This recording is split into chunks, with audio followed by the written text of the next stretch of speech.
Welcome back to my kitchen. We're on the other side today because I'm going to be decluttering my junk drawer. I've been doing the 32 Days of Declutter challenge from Whitney English.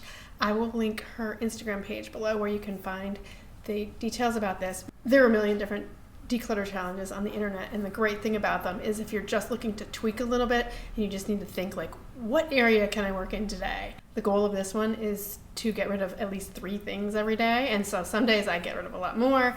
3 things is very doable, and it's been really kind of fun so far. I think this is my 3rd or 4th day of doing this, just to find a few things.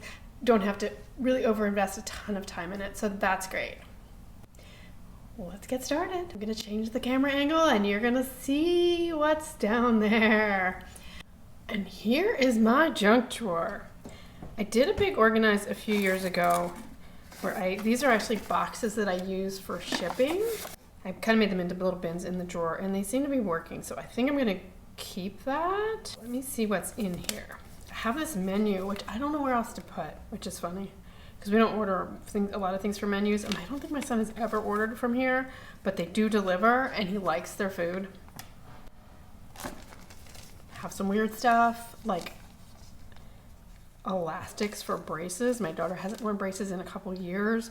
My grandmother was kind of a hoarder, and she would always be asking if we had these. I have no idea what she needed them for. I think I had to buy extras one time because my daughter lost all of hers in between orthodontist visits. But she hasn't had braces in years, and I don't use them for anything, so these have to go.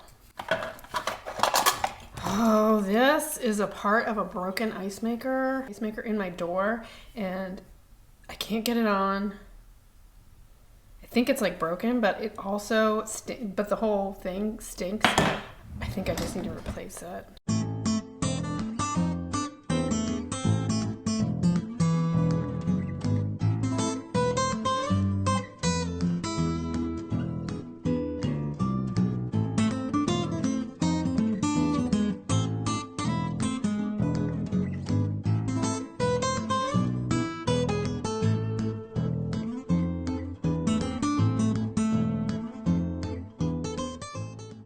This stuff has to find different homes. And this is all the trash and recycling. And while I'm on a roll, let's test these pens.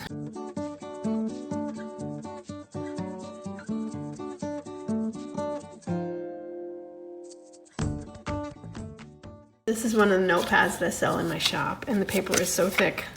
You can see it, obviously a Sharpie, you're always gonna be able to see on the other side.